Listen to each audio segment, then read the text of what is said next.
property should be of a decent standard.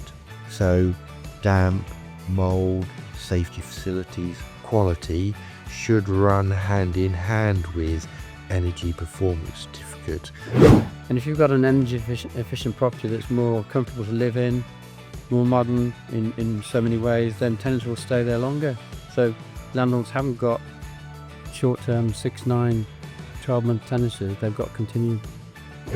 If Victorian terraces can't meet the decent home standard or can't meet EPC rating C, does that mean that if you rent, you can't live in a Victorian terrace? Welcome to the All Things Property podcast with me, Simon Bacon of Preferential Properties. Every week, Ian Sadler and I will delve into all things property. We'll guide you through with friendly, no-nonsense advice. Hello and welcome to the All Things Property podcast.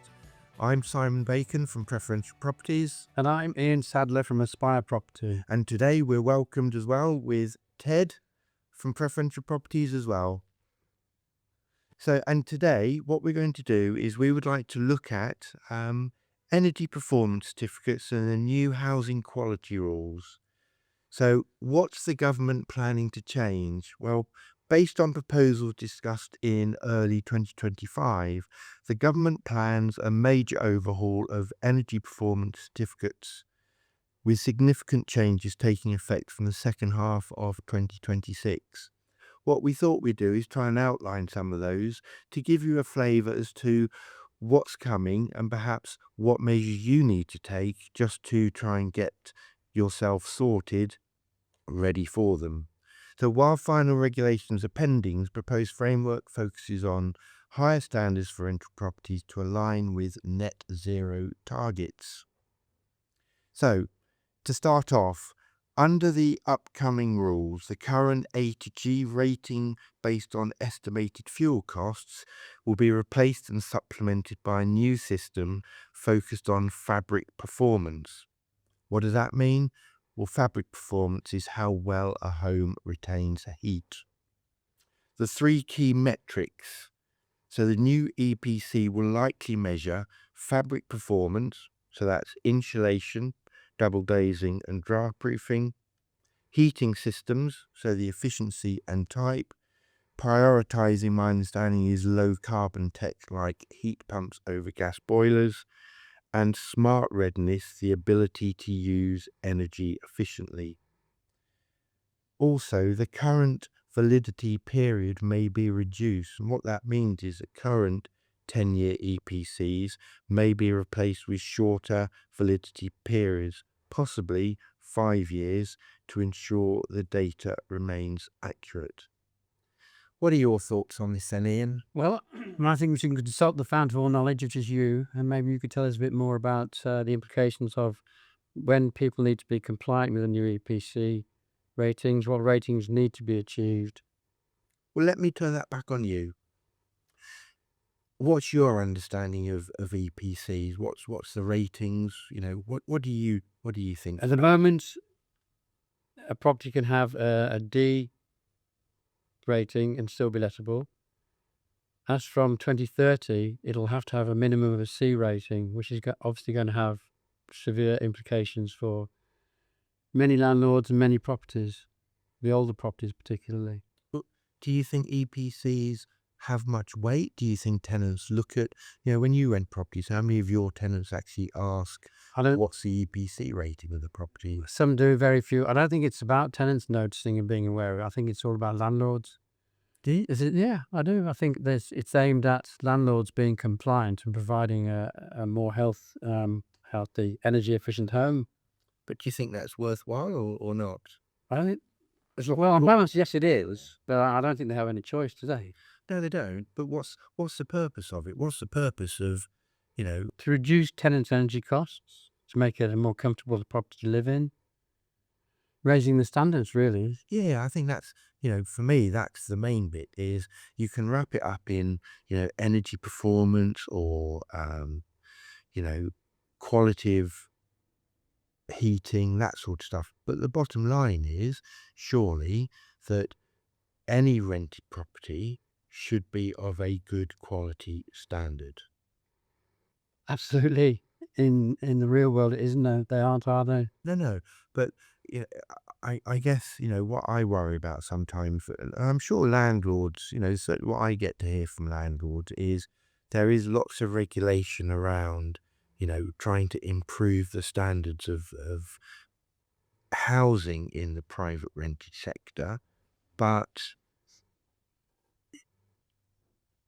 I guess the better the standard of the property, the more likely a landlord is to get a good quality tenant and a good level of rent. So there is the argument that I understand why government is looking to introduce lots of these things, and EPCs have a value, but is it really that important, do you think? Well, it's not. It doesn't really have too much effect on getting the tenants into the property. It's all about keeping them in the property. And if you've got an energy efficient property that's more comfortable to live in, more modern in so many ways, then tenants will stay there longer. So landlords haven't got short-term 6, 9, 12-month tenancies. They've got continuing tenure. Yeah, so the EPCs actually run alongside the Decent Home Standard, um, which is about the Decent Home Standard covers things like, I suppose wider issues, damp and mold, safety facilities, quality rather. Um, I think the EPCs, they've pushed the timescale back for this to 2030 for EPCs above a C, and for the Decent Home Standard, I think they've pushed that back to 2035, which, when you think about it, you know, is that giving landlords an opportunity to make sure their properties are of a decent home standard within 10 years? Does it take 10 years for properties to be of a decent standard or not? Older terrace Victorian properties, yes, it does. It's definitely going to take that long because you've got considerable more financial input to do that. Modern properties, no, I think they'll probably sail through. Most of them are C plus now. Okay. So what's your opinion then in terms of, do we move to if Victorian terraces can't meet the decent home standard or can't meet EPC rating C, does that mean that if you rent, you can't live in a Victorian terrace? You can, are we limiting people's choice as to the kind of accommodation they're looking at? Well, you're definitely going to be limiting people's choice because there'll be a natural drop off of older properties. Is that right? Yeah, I think so. Do you? Why would it not be? Okay, so, well, doesn't that then take away tenants' choice? So if you want to, if you're a homeowner and you want to buy a property, one of the first things you will make a decision of is, what kind of property do I want to live in? Do I want to live in an older style property, or do I want to live in a modern, dare I say it, box type property on a modern estate with the limitations that present? It's not about landlords choosing. Initially, it's not the main focus is not on landlords choosing the right kind of property. It's identifying the tenant demographic. What kind of tenants? Majority of tenants now, what do they want? What are they looking for? And you'll find they do want modern properties. Yeah, but that's talking about just modern people, just younger people. What about That's the majority of the market. No, it's not. Yes, it is. It's not.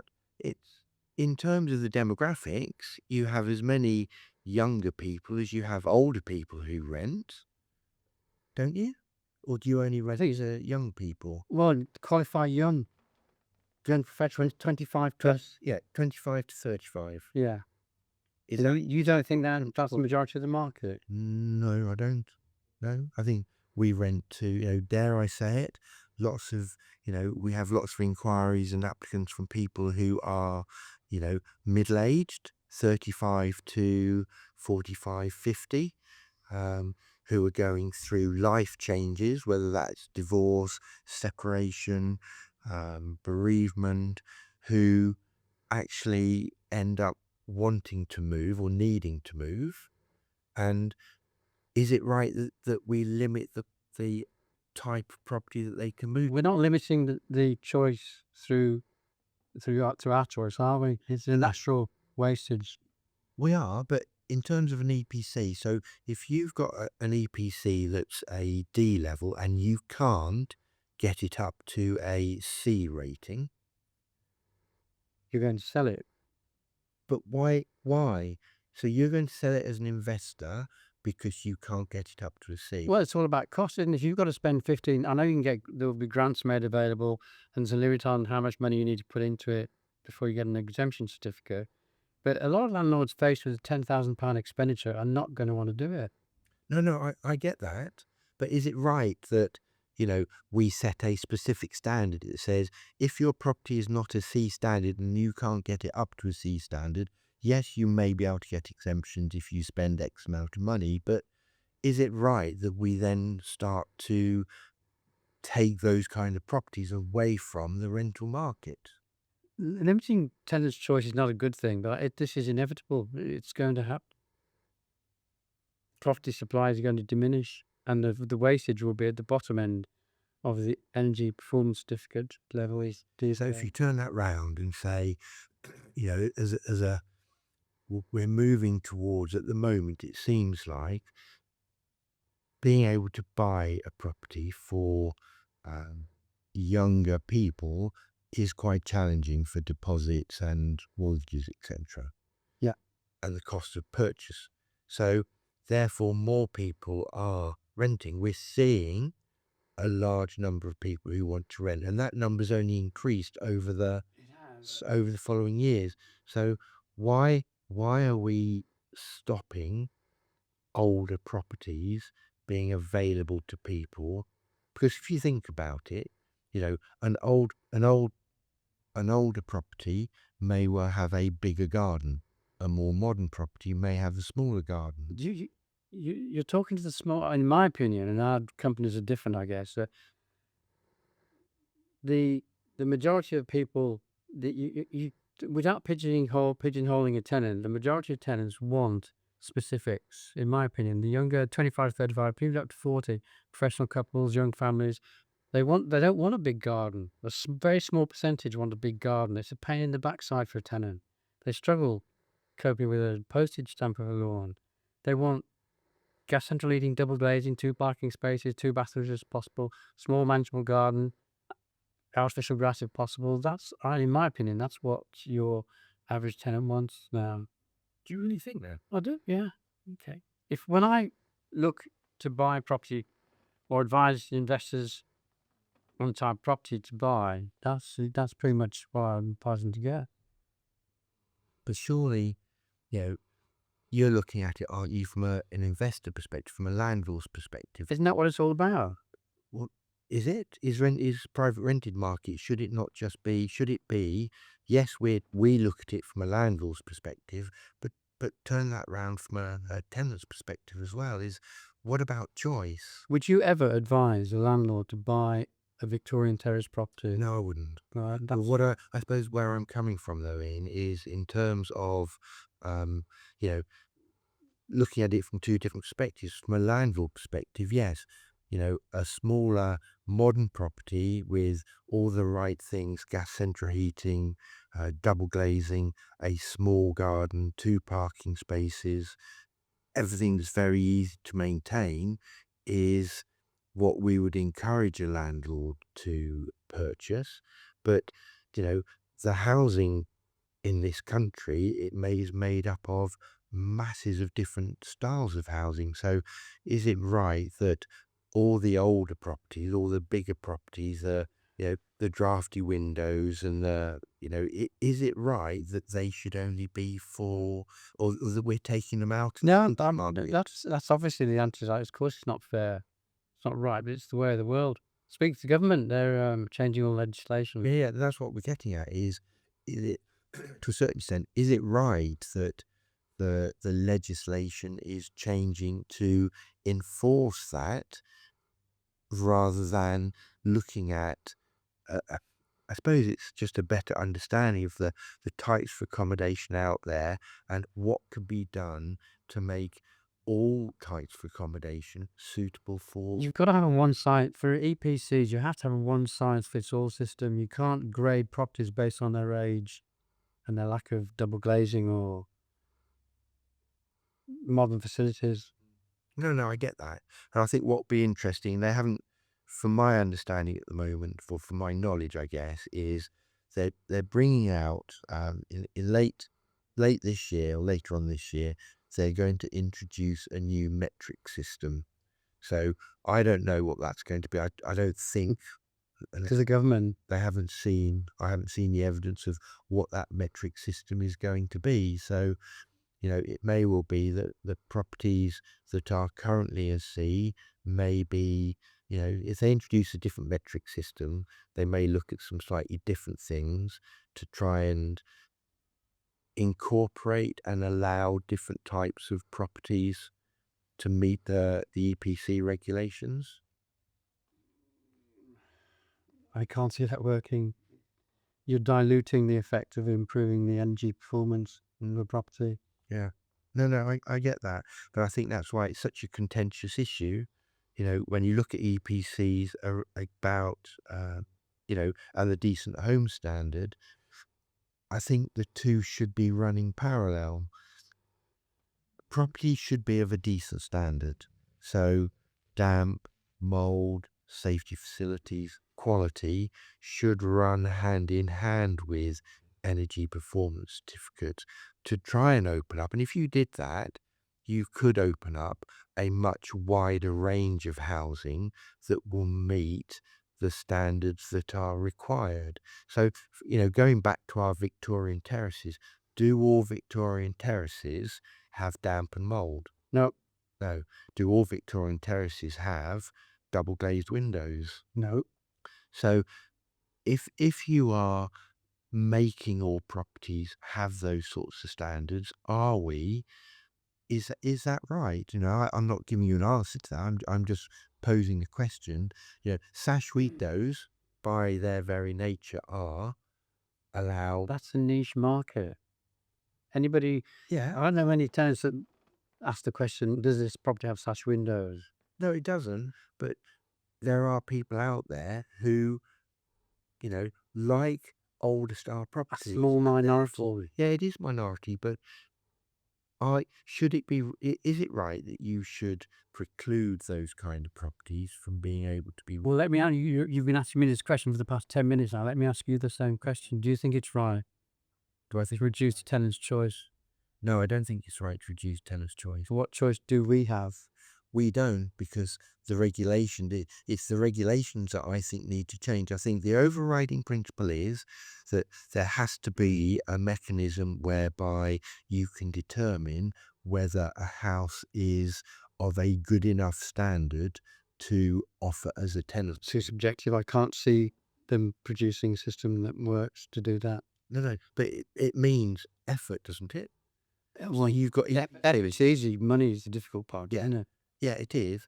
But EPCs, okay. So one of the issues that often flats have in terms of meeting EPC standards is that concrete floors, you can't insulate concrete floors. You can't do anything with them. So that's, there's nothing you can do to change that. So if you put double glazing in and you put heating in, that may not be sufficient to get you to a relevant standard. Probably won't be. And what will happen is that type of property will fall off the market.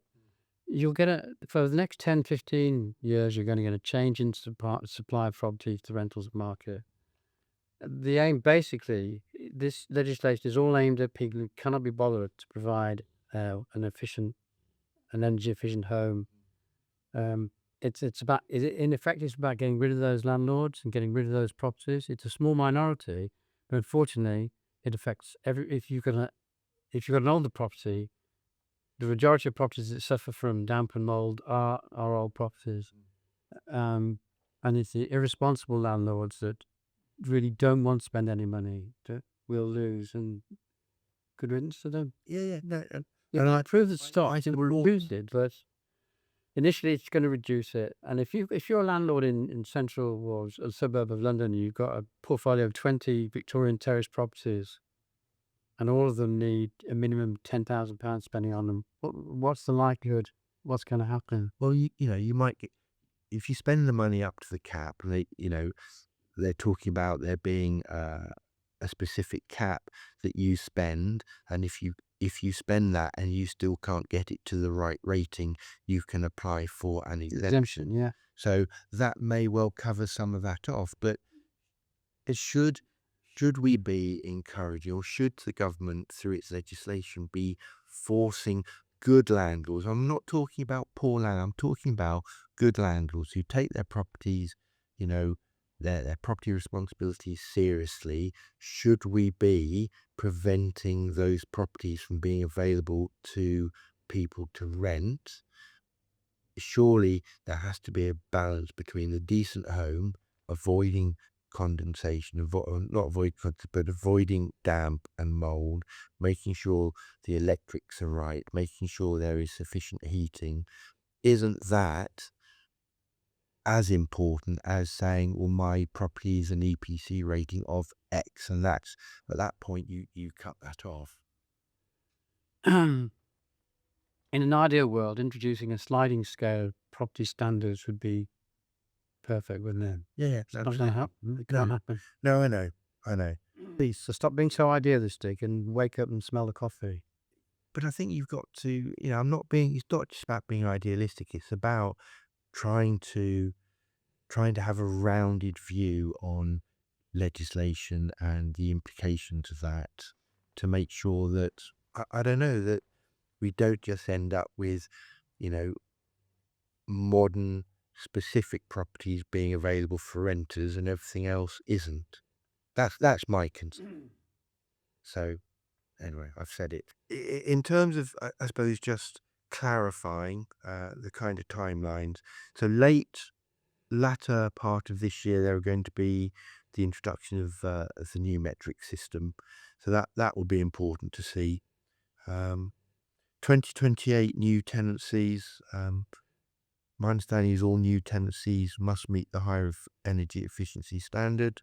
And in 2030, all tenancies for rental properties must comply with the new higher standard. So, really, I suppose, what are the takeaways for landlords? And assess your property from every perspective, from rental suitability. Check your EPC rating now to determine where it sits, and if it sits outside of a current C rating, then start to think about what you're going to do, what can be done to try and improve that. The other takeaway I would say is that if they're going to, for new EPCs, reduce the timescale and your property is already a C, I would say it makes sense to maybe have a new EPC done to give it a 10-year lifespan and cover yourself around any changes that the new system might do.